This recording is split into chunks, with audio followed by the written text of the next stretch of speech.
केंद्रीय बजट को लेकर भारतीय जनता पार्टी के वरिष्ठ नेताओं द्वारा लगातार जनसंपर्क किया जा रहा है। इसी कड़ी में मध्य प्रदेश सरकार की महिला एवं बाल विकास विभाग मंत्री निर्मला भूरिया और झाबुआ रतलाम अलीराजपुर सांसद अनीता नागर चौहान ने प्रेस कॉन्फ्रेंस कर केंद्रीय बजट की सराहना की। प्रेस कॉन्फ्रेंस को संबोधित करते हुए कैबिनेट मंत्री निर्मला भूरिया ने कहा कि केंद्र सरकार द्वारा पेश किया गया बजट पूरी तरह जनहितैषी है। इस बजट से ग्रामीण क्षेत्रों से लेकर शहरी इलाकों तक विकास को गति मिलेगी। उन्होंने कहा कि सरकार सभी को नौकरी नहीं दे सकती, लेकिन शिक्षा के माध्यम से स्वरोजगार को बढ़ावा दिया जा रहा है ताकि छात्र छात्राएं आत्मनिर्भर बन सकें। सशक्त किस तरह से बनाया जा सके, चाहे हमारी बहनाएं हों, चाहे वो ड्रोन दीदियां हों, हमारी लाडली बहनाएं हैं, लाडली लक्ष्मी हों, और इन्हें स्वरोजगार से कैसे जोड़ा जाए, इसके लिए भी यहाँ प्रावधान हमारे किए गए हैं।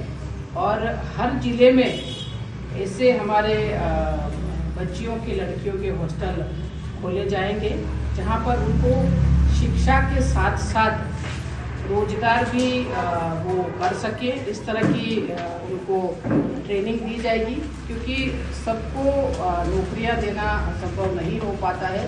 तो इसलिए कौशल विकास के माध्यम से हम उन्हें शिक्षा के साथ साथ वो अपना रोजगार भी कर सके, इस तरह की व्यवस्था इस बजट में करी है।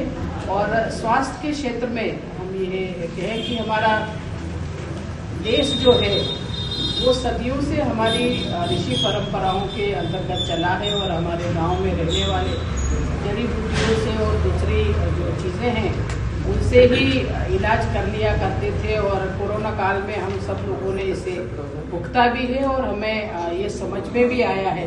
तो इसको लेकर के हमारी सरकार बहुत जागरूक है, और इसीलिए हब बनाने के काम भी हमारे देश में होंगे, ताकि एक ही जगह रह करके सारे रिसर्च करके और उन परंपराओं को फिर से ला करके और उन्हें जीवित करने का और उनसे इलाज करने का काम भी हमारी सरकार कहेगी। शिक्षा के क्षेत्र में भी काफ़ी कुछ इसमें दिया गया है, किसानों के लिए, युवाओं के लिए, महिलाओं के लिए, और हर वर्ग को एक किस तरह से आगे बढ़ा सके हैं, इसके लिए बहुत सारी चीज़ें लाने का हमारे इस क्षेत्र में और इस बजट में किया है। तो यही सारी चीज़ें थी कि इससे हम नीचे तक ले जाने का काम करें। और एक जो टेक्सटाइल वाला है, आप लोगों ने देखा होगा कि हमारे ही पड़ोसी जिले धार में माननीय हमारे देश के प्रधानमंत्री नरेंद्र भाई मोदी आए थे बदनावर में, और उन्होंने टेक्सटाइल हब की यहाँ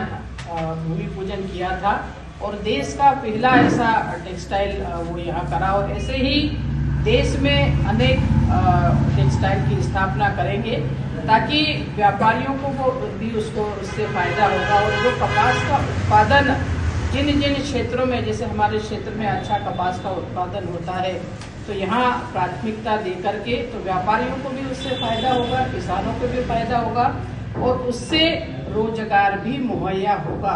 तो इस तरह से समग्र विकास किस तरह से हम कर सकते हैं, ये हमारी भारतीय जनता पार्टी की सरकार ने, हमारे देश के प्रधानमंत्री जी ने और मुख्यमंत्री जी ने इस पर ध्यान दिया है, और यही सारी योजनाएं बजट में लागू करने का काम किया है।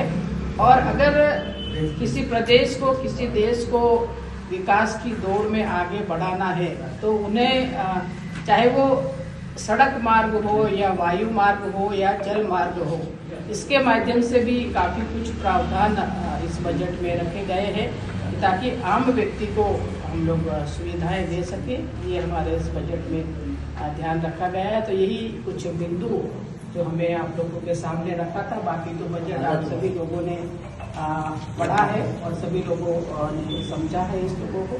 तो यही कुछ चीज़ें थी जो हम लोगों को आप लोगों के सामने रखी थी। झाबुआ से शाबिर मंसूरी की रिपोर्ट।